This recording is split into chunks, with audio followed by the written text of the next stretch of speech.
Hi అండి. Welcome to నక్షత్ర daily vlogs. ఎలా ఉన్నారండి అందరూ? నేనైతే చాలా బాగున్నాను. మీరు కూడా బాగుండాలనుకుంటున్నాను. ఇది ఈరోజు వ్లాగ్ ఏంటంటే, స్కూల్లో పేరెంట్స్ మీటింగ్ ఉందండి ఈరోజు. వెళ్ళాలి, అందుకని రెడీ అయ్యి మార్నింగే వెళ్తున్నాము. మాకు యాక్చువల్గా టైం స్లాట్స్ ఉంటాయి కదా, మాకు 12 to 1 ఇచ్చారు. ఇంకా వెళ్ళిపోయాము. కొంచెం ముందుగానే వెళ్ళాము మేము. వెళ్ళాలంటే రీజన్ ఏంటి అని ఫస్ట్ రాయాలి. నంబరు, ఇంకా పేరెంట్ నేము, స్టూడెంట్ నేము, ఏ సెక్షన్ ఇవంతా రాయాలి. ఇది పెద్ద ప్రాసెస్ ఉంటుంది లోపలికి వెళ్ళాలంటే. మాకు ఐడి కార్డ్స్ కూడా ఉంటాయి, మదర్కి ఫాదర్కి కూడా. లేదంటే అలో లేదు. మేము ఇంకా ఫొటోస్ కానీ ఏమైనా చూపిస్తే లోపలికి అలో చేస్తారు. నేను ఇక్కడ ఫార్మాలిటీస్ అన్నీ చేస్తున్నాను. ఇంకా మా చిన్న పాప ఎప్పుడెప్పుడు వెళ్ళి ఆడుకుందామా అనుకుంటుంది. మా పెద్ద పాప కన్నా మా చిన్న పాపకి చాలా ఇంట్రెస్ట్ వాళ్ళ స్కూల్ అంటేనా. నేను కూడా వెళ్తాను అక్కతో ఉంటుంది. అక్కడ ఆడుకోవడానికి బాగుంటుందని అమ్మాయికి. మా పెద్ద పాపకు మాత్రం స్కూల్ వద్దు, ఏమొద్దు, బాగా ఎంజాయ్మెంట్ ఉండాలి, బయటికి వెళ్ళాలి, ఊర్లోకి వెళ్ళాలి అంటుంది ఆ అమ్మాయి. అలాగా మేము లోపలికి రాగానే మా చిన్న పాప అక్కడ స్టేజ్ ఉంది కదా, అంత దూరం పరిగెట్టేసింది అప్పుడే. ఇంకా టైం ఉంది కదా అని మేము కూడా సర్లే అని నిలబడుకున్నాము. ఇంకా చాలామంది ఉన్నారు చూసారా వెనకాల క్యూలో. వాళ్ళు ప్రతి ఒక్కరు వాళ్ళ డీటెయిల్స్ అన్నీ రాసి లోపలికి రావాలి, లేదంటే అలో లేదు. చూసారా పరిగెత్తింది. ఇంకా ఆ అమ్మాయిని తీసుకురావడానికని మా పెద్ద పాప వెళ్ళింది. మేము నిలబడుకున్నాము ఇక్కడ వాల్యూమ్ 3 ఎగ్జామ్స్ అయిపోయాయి మా పాపకి. ఆ రిజల్ట్స్, ప్రోగ్రెస్ కార్డ్స్ అవి చూపించడానికని పిలిచారు స్కూల్కి. మేమేదో కంప్లైంట్స్ చేద్దామని పోతే రిటర్న్ వాళ్ళ మేడం కంప్లైంట్ చేసింది మా పాప మీద. ఇంటి దగ్గర మా పాప చేసే అల్లరికి, ఆ పిల్ల వేసే లాజిక్స్కి నాకు కోపం వచ్చేస్తుంది ఒక్కొక్కసారి ఇంత ఎట్లా ఆలోచిస్తుంది ఈ పాప అనిపిస్తుంది నాకైతే. ఒక్కొక్కసారి కోపం వచ్చి కొట్టేద్దాం అనిపిస్తుంది నాకు. ఇంకా సడన్గా రామ్ గోపాల్ వర్మ డైలాగ్ గుర్తొస్తుంది. ఎందుకంటే ఒకటిని క్వశ్చన్ అడిగినప్పుడు సమాధానం లేనప్పుడే మన మీద కోపడడం కానీ కొట్టడం కానీ చేస్తారంట. మేము ఇంకా ఇంటికి వెళ్దాము, టైం అవుతుంది కదా, లంచ్ టైము అంటే, మా పెద్ద పాప ఎక్కడికైనా వెళ్దాము, బోర్ కొడుతుంది, ఇంటికి వెళ్తే ఆడుకోవడానికి కూడా ఎవరు లేరు కదా అంటే, ఇంకా దారిలోనే కదా అని మేము కోరమంగళలో నెక్సెస్ మాల్కి వచ్చాము. చాలాసార్లు వచ్చి ఉంటాము, ఈసారి కూడా వచ్చాము. అక్కడికి వెళ్ళిన తర్వాత షాపింగ్లు ఏమి ఉండవండి, జస్ట్ విండో షాపింగ్ అంతే. ఇంకా ఏమంటే కార్డు ఉంది మాకు అక్కడ గేమ్ జోన్లో. సో అదన్నా ఆడుకుంటారు కదా అని చెప్పేసి తీసుకొచ్చాము. వాళ్ళు ఆడుకుంటుంటే మేము చూస్తూ ఉన్నాము.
చిన్న పాప ఎక్కడ చాక్లెట్స్ ఉంటే ఎక్కడ టెడ్డీ బేర్ ఉంటే అక్కడే ఆగిపోతా ఉంది, ఇంకెక్కడికి పోవట్లేదు.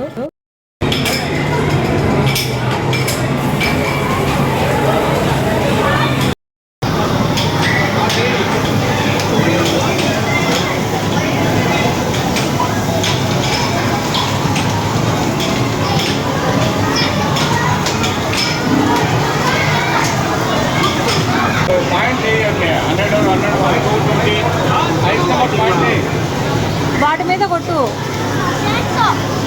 100, 250 అవి ఉన్నాయి చూడు.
అవన్నీ వద్దు, ఓన్లీ 20నా 820? అది కూడా గేమ్స్ ఆడచ్చు కదా, కుదరదా?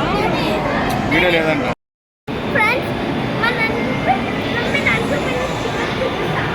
ఇప్పుడు వద్దు, అది చూపిస్తుందా?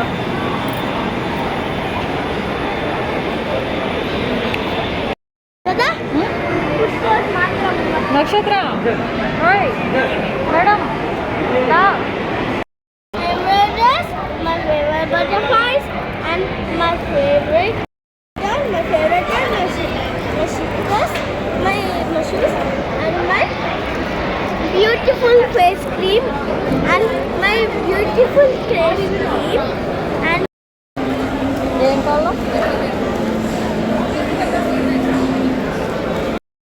వాళ్ళకెళ్తే మా పిల్లలు ఖచ్చితంగా అడుగుతారండి ఏదో ఒకటి తినేద్దామని. ఇంకా అక్కడ మా పాప పిజ్జా ఉంటే పిజ్జా కావాలని అడిగింది. ఇంకా మా ఆయన ఇవి బర్గర్స్ తీసుకొచ్చారు 2. ఎప్పుడు తినలేదు బర్గర్స్, ఫస్ట్ టైం తింటున్నాము. బాగానే ఉంది. ఇంకా డ్రింక్ అయితే చాలా కూల్గా ఉంది, మేము తాగలేకపోయాము, పిల్లలు తాగారు. బయటికి వెళ్ళినప్పుడు బాగానే ఉంటుంది కానీ మళ్ళీ ఇంటికి వెళ్ళి మళ్ళీ వంట చేయాలన్నప్పుడు అనిపిస్తుందండి, అబ్బాయి ఎవరైనా ఉంటే బాగుండు చేసి పెట్టడానికని. ఇంకా ఇంటికి వచ్చిన తర్వాత మా అమ్మ వాళ్ళు నాకు పండక్కి నేను వెళ్ళలేదు కదా అందుకని చేసి పంపించారు వంటలు అవన్నీ. మా తమ్ముడు వాళ్ళు వెళ్ళారు కదా వాళ్ళతో పంపించారు. కారాలు అంటారు కదా అవి, ఇంకా కజ్జికాయలు పంపించారు, అలాగే కొన్ని నిప్పట్లు అంటారు కదా అరిసెలు, అత్తరసలు అంటారు మా సైడ్, అవి పంపించారు. ఇంతే అండి వీడియో. నా వీడియో నచ్చితే లైక్ చేయండి. Thank you.